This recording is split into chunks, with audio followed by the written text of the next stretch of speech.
ఆదిలాబాద్ జిల్లా వ్యాప్తంగా El Niño effect స్పష్టంగా కనిపిస్తుంది. వర్షాలు కురవకపోవడంతో పత్తి, సోయా రైతులు తీవ్ర ఇబ్బందులు పడుతున్నారు.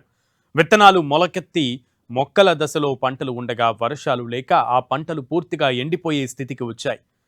దీంతో దేవునిపై భారం వేసి గ్రామాల్లో, పట్టణాల్లో కప్పతల్లి ఆటలు ఆడుతూ పోచమ్మ ఆలయాల్లో బోనాలు సమర్పిస్తూ అన్నదానాలు చేస్తున్నారు జనం.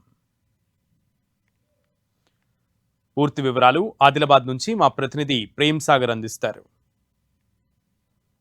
వర్షాకాలం మొదలై దాదాపు నెలన్నర గడిచిపోతున్నప్పటికీ కూడా ఇప్పటికీ 1-2 వర్షాలు మినహా ఇంకా పూర్తి స్థాయిలో వర్షాలు పడలేదు. పత్తి రైతులు, సోయా రైతులు పూర్తిగా నష్టపోయిన పరిస్థితి. ఇప్పటికే 2 సార్లు విత్తనాలు విత్తుకున్నారు. ప్రతి గ్రామంలో, పట్టణాల్లో వర్షాల కోసం కప్పతల్లి పూజలు చేస్తున్నారు, బోనాలు ఇస్తున్నారు. పోచమ్మ తల్లులకు వర్షాలు సమృద్ధిగా ఉరగాలి, ఉన్న పంటలు కూడా పోకుండా రెండోసారి వేసిన విత్తనాలు కాపాడబడాలని చెప్పేసి కొంత పూజలు చేస్తున్న పరిస్థితి ఉంది. చూడొచ్చు, ఉమ్మడి ఆదిలాబాద్ జిల్లా వ్యాప్తంగా కూడా ఇదే పరిస్థితి. చాలా ప్రాంతాల్లో పూర్తిగా లో వర్షపాతం ఉంది ఈసారి. సో వర్షం కోసం అయితే పూజలు చేస్తున్నారు. కొంతమంది ఉన్నారు ఆర్గనైజర్ కార్యక్రమం చేసిన వాళ్ళు. ఎట్లా ఉందని పరిస్థితి బయట రైతుకు సంబంధించి? విత్తనాలు ఇప్పటికే 2 సార్లు విత్తుకున్నారు. సోయా, పత్తి రైతుల పరిస్థితి ఏంటి? చాలా తక్కువ, అంటే ఎల్నినో ప్రభావం వల్ల చాలా తక్కువ ఉన్నాయి కాబట్టి ఆల్రెడీ ఈ రెండోసారి పంట వేయడం జరిగింది.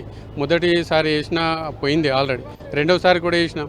ఎంతో కొంత వర్షము మామూలుగా మొదటిసారి పడినందులో కొద్దిగా మొలకెత్తడం జరిగింది.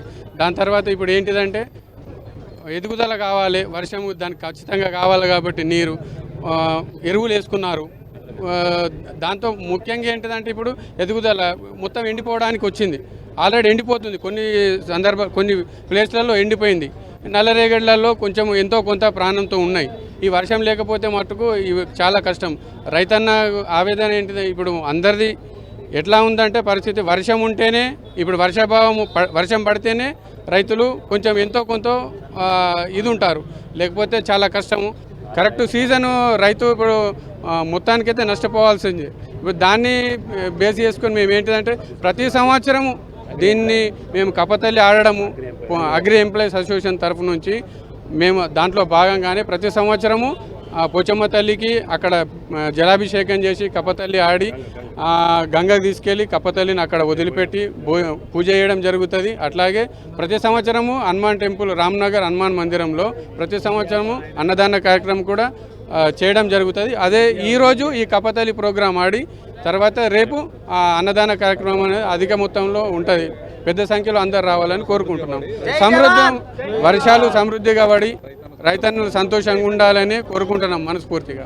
వర్షం పడని పక్షాన మొక్కలైతే పూర్తిగా ఎండిపోయి రైతులు తీవ్ర స్థాయిలో నష్టపోయే అవకాశం ఉంది. దేవుడు కరుణించాలని చెప్పి పూర్తిగా గ్రామాల్లో, పట్టణాల్లో పూజలు అయితే పెద్ద ఎత్తున నిర్వహిస్తున్న పరిస్థితి ఉంది. కెమెరా పర్సన్ చందుతో ప్రేమ్ సాగర్, 10 టీవీ, ఉమ్మడి ఆదిలాబాద్ జిల్లా.